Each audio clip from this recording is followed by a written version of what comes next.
us, Lord, your love, and grant us your salvation.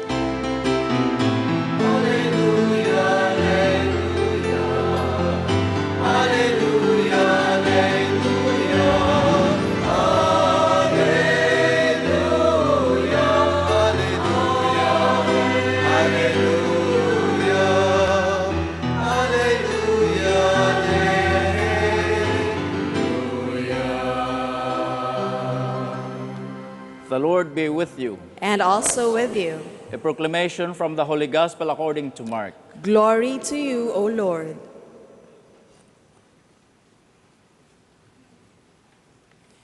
Jesus said to his disciples, "Be constantly on the watch, stay awake. You do not know when the appointed time will come. It is like a man traveling abroad. He leaves home and places servants in charge, each with his own task. And he orders the man at the gate to watch with a sharp eye. Look around you. You do not know when the master of the house is coming, whether at dusk, at midnight, when the cock crows, or at early dawn. Do not let him come suddenly and catch you asleep. What I say to you, I say to all, be on guard." The Gospel of the Lord. Praise to you, Lord Jesus Christ.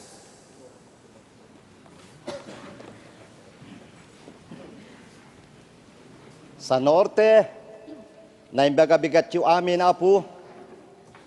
Sa Visayas, maayong buntag sa inyong tanan.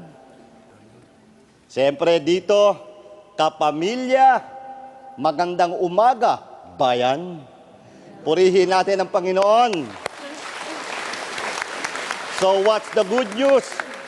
Tingnan kagad ang katabi at sabihin, ikaw ang good news.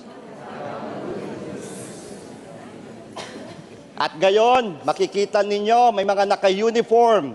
Galing pa po yan sa aming bayan, San Jose Occidental, Mindoro. The faculty, its staff, and administrators of Divine Word College of San Jose. Pwede bang tumayo ang ating mga guro, ang ating mga kasama? So nandito ang SBD team, ang nagbasa ng gospel, our finance officer, our HR director, the Reverend Father Natoy Tampul, SBD. Ang ating campus sa ministry office, we have Reverend Father Paulus Carmani, SBD. So thank you, welcome. At alam niyo po, ang choir natin, faculty and staff din ng Divine Word College of San Jose.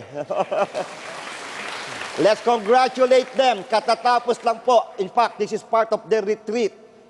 Galing pong San Jose, pumunta sa Tagaytay City, nag-retreat, facilitated by Reverend Father Sammy Agcarakar, SBD. Kaya palakpakan po rin natin. And we have even our own mass servers, our high school and grade school students. Kaya kumpleto po. At nandito rin ang Alumni President Association ng Divine Word College of San Jose, my classmate, Jonathan Calyos. Kaya kumpleto po ang pamilya. Wow, our mom is here. last week ko po siya nakita. Itong masarap ng buhay misyonero. Dito ko pa sa studio nakita ngayon. And she was operated on. The stone was taken from her gallbladder. Pinasok siya ng Tuesday. Lumabas ng Friday. Nandito po kasama natin. Thank you sa UST Hospital, to St. Martin Ward, mga interns, residents, nurses, and nursing aides, and to the surgical team, headed by our dear good friend, Dr. Chicho Narciso Navarro Jr., kaya lahat ng mga doctors, Dr. Siliben, Dr. Zacarias, Dr. Lansona, and Dr. Gomez, lahat po palakpakan din natin. Thank you so much. Wow, what is the real good news? Today is first Sunday of Advent. Pakisabi sa katabi, Happy New Year. Ayan, ano? New Year po ng liturgical calendar. New Year sa simbahan. Tapos na ang cycle A, ang gospel, Matthew. Ngayon, cycle B, si Mark. At anong kanyang emblem? Winged. Mayroong pakpak na lion. At Cycle C, next year yon, si St. Luke. So simple lang ang tanong, what is Advent? Advent comes from Latin word. First, advenio. Ad means to, venio means to come. So, advenio means to come to. So, someone is coming. Pag mayroong darating, anong gagawin? Maghanda. Nako, ang choir natin dumating na. Naghanda, kasama pa ang kanilang choir master, Mr. Acosta. No? Pinaghandaan yan. Okay? So, there are two kinds of preparation. First, I call it the literal external preparation, panglabas. Kaya kita nyo naman, kabibless natin ng ating Advent wreath. Mukhang nagkakahirapan pang sindihan ng kandila. Nasindihan din, ano? Okay? Of course, our friends here, Brother Danny, Sister Stel Lucio. Okay? And anong una? So first, prepare for the coming of Christmas season. Itong 4-week of candles na yan is a 4-week preparation for Christmas.